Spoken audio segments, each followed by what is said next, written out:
Esta imagen simplemente es para recordar que cuando estamos frente a un paciente que pueda presentar algún trastorno muscular, o sea, cualquiera de ellos que hemos visto, vamos a revisar ahora, la mayoría de signos que presentan estos pacientes, ahí está, la vez pasada lo mencionamos, simplemente hay que volver a recordar.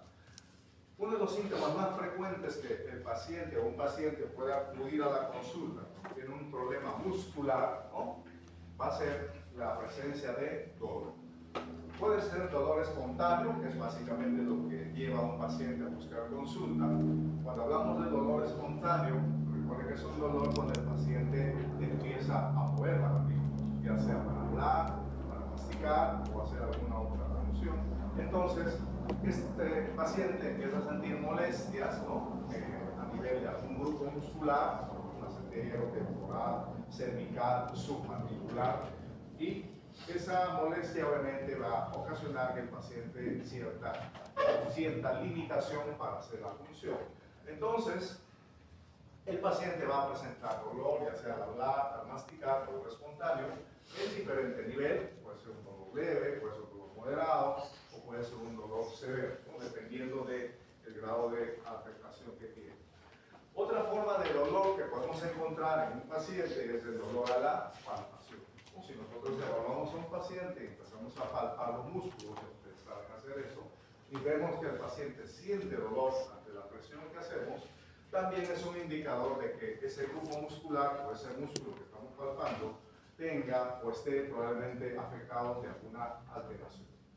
Como consecuencia del dolor, ¿no?, ya sea dolor espontáneo, dolor provocado, y también hay que tener en cuenta que por el tiempo de duración o de evolución de este síntoma, que es el dolor, si es reciente es un dolor agudo, pero si es un dolor que algo tiene tiempo, es un dolor crónico.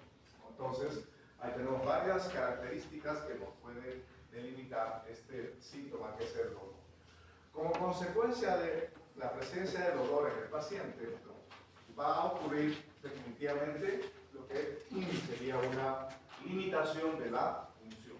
El paciente no va a poder masticar bien, no va a hablar con comodidad, tiene limitación en hacer movimientos mandibulares, limita a abrir la boca, etc. Y si forzamos a hacer ese movimiento, el paciente fuerza el movimiento, obviamente se va a manifestar con dolor, dependiendo de la zona que esté afectada. Y otro signo que también no siempre es común, lo habíamos indicado, se presenta en algunos casos, es el ligero cambio de la posición de máxima intercuspiración. Un paciente siente una incomodidad en un lado, entonces si vuelve a morder ahí, el paciente siente la molestia muscular. Para no sentir esa molestia, ¿qué hace? Entonces cambia de posición la mandíbula muy ligeramente, encuentra una nueva posición donde ya no hay esa molestia, ese dolor, entonces la oclusión de ese paciente ha cambiado ligeramente. A eso, o que son de llamar maloclusión aguda. Obviamente que cuando ya pasa el cuadro o se controla el cuadro doloroso, esa posición que el paciente optó como un mecanismo de protección vuelve, digamos, a la condición inicial. Es pasajero esta maloclusión aguda. Inclusive se puede percibir en algunos pacientes porque los dientes en algunos casos no llegan a contactar, ¿no? Hay falta de oclusión dental.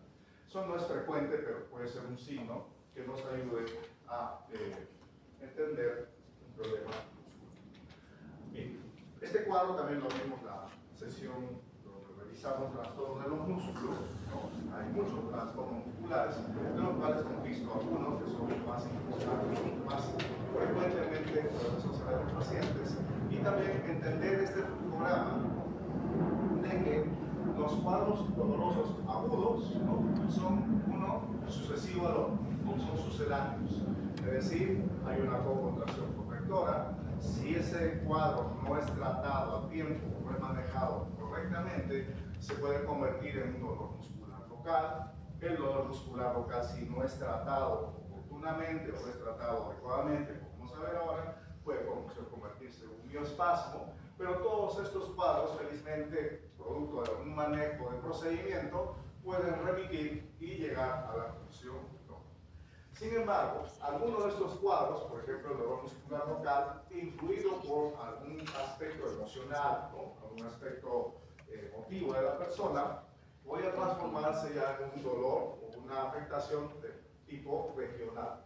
El que más nos importa o que más incumbencia tenemos como